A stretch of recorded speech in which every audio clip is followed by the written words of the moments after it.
সত্যি কথা কও। 100 টাকা। না, এতগুলি মাছ 100 টাকা? সত্যি কও? বাবা তুমি সব 100 টাকা দিয়ে। হ্যাঁ। এদিকে দেখো এক চোট বৃষ্টি হয়ে গেছে, আজকে সকাল থেকে অল্প অল্প করে বৃষ্টি কিন্তু চলছে। যাই হোক, এখন ওয়েদারটা ভালো আছে তাই জন্য। গাইস, খুশবু আজকে হেয়ার কাট করবে। ওর চুলটা দেখো অনেক বড় হয়েছে, কিন্তু অনেক, পুরো কোমর অবধি।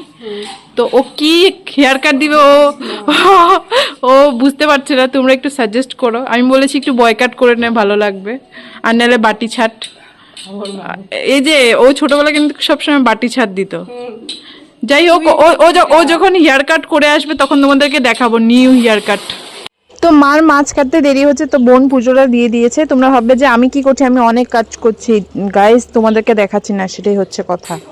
মা স্নান করে এসে পড়েছে আর এখন ভাত সার্ভ করবে। কি কি রান্না করেছে আজকে বলো?